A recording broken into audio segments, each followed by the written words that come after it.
Flock of Seagulls, what's up? I have a new episode of Mystery Science Theater Reviews, and this week begins what I hope to be is a fairly regular featured series here on my Real Manos channel, where once every 2 weeks I will discuss Mystery Science Theater, either a review of a box set, or a review of the Cinematic Titanic or Rift Track series, and I will also discuss episodes and movies, and maybe even themes connected to MST3K. I'm going to try and do this fairly regular, and I will be posting episodes as best as I can Saturdays every 2 weeks. So every 2 weeks on Saturday I'll hope to do this, at least for a while. Because I've noticed I have a number of Mystery Science Theater fans who are regular viewers of mine, and I haven't been doing too many lately, and I apologize about that. I've just been busy. But I think today I am going to talk about the box set that came out recently. I believe it was March, I think. MST3K Box Set 23. This is another new one from Shout Factory. And this episode, as always, contains posters, and they are for King Dinosaur, the Castle of Fu Manchu, that's in this one, Codename Diamond Head, and The Last of the Wild Horses. Now, this one I think is fairly split. Yeah, this is another evenly split episode between Joel and Mike. Joel has King Dinosaur and Castle Fu Manchu, while Mike has Codename Diamond Head and Last of the Wild Horses. Now, let's begin with King Dinosaur. King Dinosaur, I believe, is a Season 2 episode, if memory serves me right. And it's one of those Lippard films. They did a whole bunch of Robert Lippard-produced films back in the first couple of seasons of the show. And there are 2 Lippard films in this box set. I'll get to Lippard a little bit more. This episode was also, by the way, directed by Bird-Eye Gordon. I believe it's one of his early films. And it doesn't feature anything growing large, although it does have large monsters in it, which are supposed to be dinosaurs, but they're basically iguanas. Matter of fact, an iguana in one scene is identified as a Tyrannosaurus Rex. It's like, no, it's very obviously an iguana. And that's what Crow brings up right there. This episode, of course, is... I don't think there's any Josh Weinstein episodes here. No, not a one. This is all Kevin Murphy as Servo. This episode... Oh boy, this also features the X Marks the Spot, which is a driving short where a guy gets killed and he goes to traffic court in heaven? Okay. Featuring the kind of actors you'd see in films of the 40s. I think this is 1944, yeah. Where every man were... It seemed like every man in the 40s was like from New York, and they were 50 and they were ugly. I feel sorry for any woman during the 40s, because all these guys were completely unfuckable. Boy, these were ugly dudes. We have to stare at them this whole short film. But this film is... King Dinosaur is such a simple movie, and not in a good way. I mean, it's... we get a lot of stock footage of a narrator explaining the details of what it takes to make this space mission to Planet Nova. Not even the moon. Fuck the moon!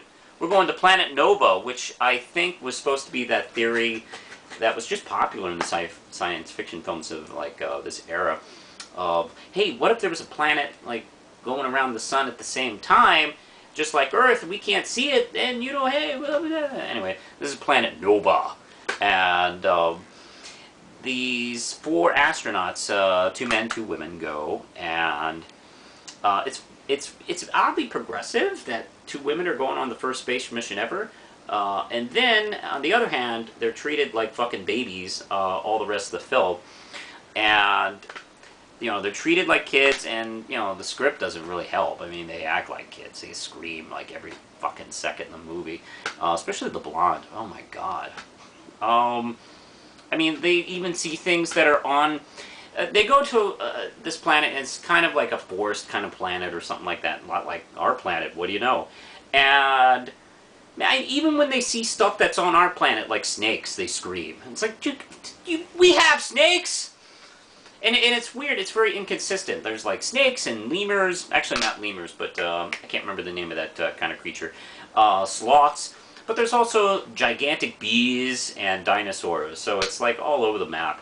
And the bee is like out of no... There was just one bee, not like a hive. They couldn't afford a whole hive of horrible bees. But the riffing is wonderful here, and I think you definitely notice where the riffing got really good in season 2. It really did pick up, and what an enjoyable little episode. And also, you can see the movie waning on them because it's really terrible. Also, on this disc is the incredible Mr. Lippard, where it's a documentary on Robert Lippard, and I gotta admit, I didn't know anything about Robert Lippard until I watched this documentary, and it is very informative and very interesting, especially if you like film history. And he's actually quite a cool guy, actually, even though a lot of his films they made on Mystery Science Theater were shit. If you enjoy like the history of film, check out this documentary. It's fascinating. All right, then Castle of Fu Manchu, starring Christopher Lee. And by the way, there's also an introduction by Frank Conniff on this one. There's also an original theatrical trailer and Dark Star Robots Don't Need SAG Cards, which is a little short film thing. The introduction by Frank is wonderful, and this film is really fucking terrible. We're actually watching it this week, Lindsay and I, and it's a hard one to watch because the film makes no sense and it doesn't go anywhere, and there's characters that do random things. Christopher Lee is unfortunately very boring in this movie. He just stares deadly. I mean, he obviously just did this for the check. His plans don't make any sense. He needs this one scientist to help him out with his evil plans, but he's dying. So he kidnaps a heart surgeon to perform a heart transplant to save him. And then the scientist doesn't help him. It's like, oh, yeah, he could have just said no after all that.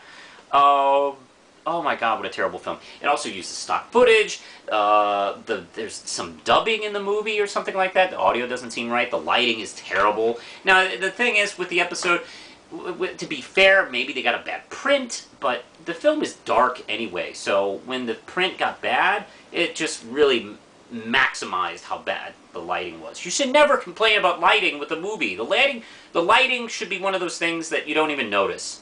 That's how you know it's good. And you only notice it when it's terrible. And, oh, this film is so awful. This was probably the worst film they did before, like, Monster Go-Go and Manos and stuff like that. I really do love this episode, because this film is so bad.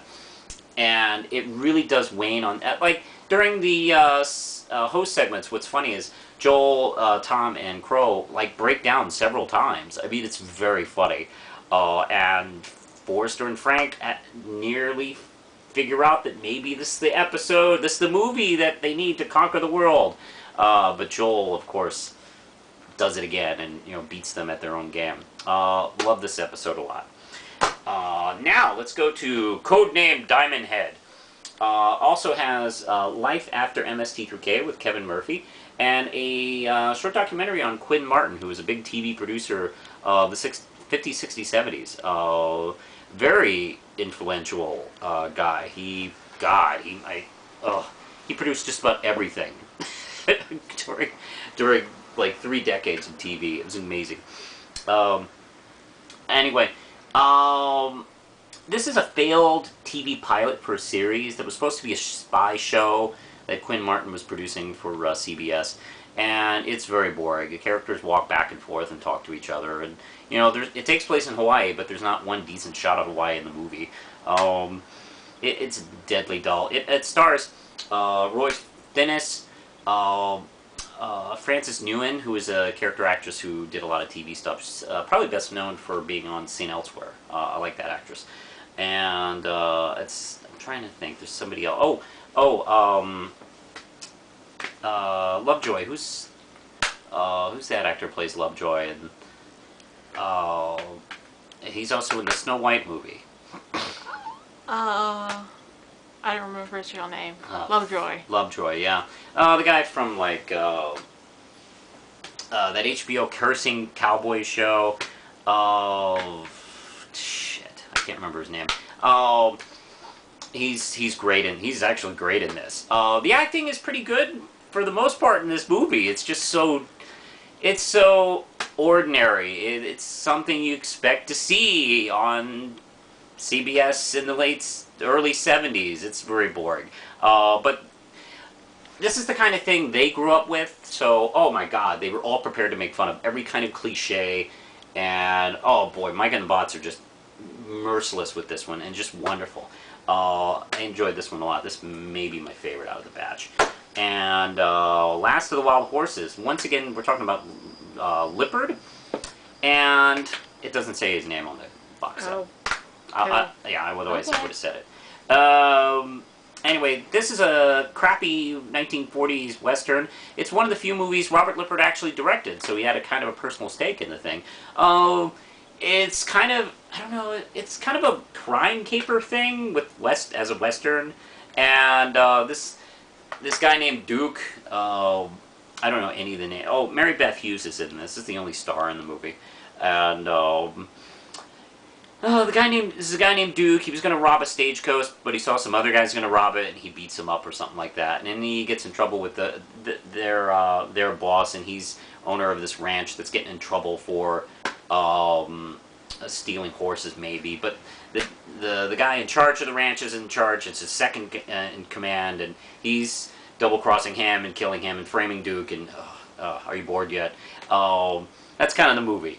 But it's kind of an old cowboy thing, and the best part about this is it makes fun of the Star Trek episode Mirror Mirror, where there's an experiment that screws up time and space, and Gypsy and Tom end up accidentally in an evil parallel universe where Mike and the Bots are evil, and they're torturing Forrester and Frank, who are on the satellite Love.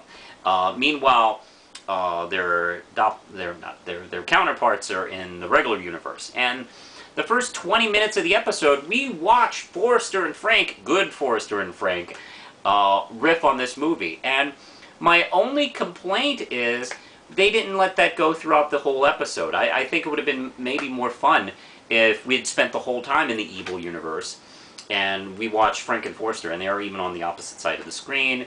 And this is the first time we've heard Frank, like, riff. You know, of course, you know, Trace Belay is Crow, so we've always heard him. But Frank is wonderful to listen to riffing, and they both have a really good chemistry on camera. And oh boy, I mean, their jokes are just hilarious. And of course, we switch back maybe 20 minutes back with Mike, Crow, and Evil Tom making fun of the episode. One of my favorite bits is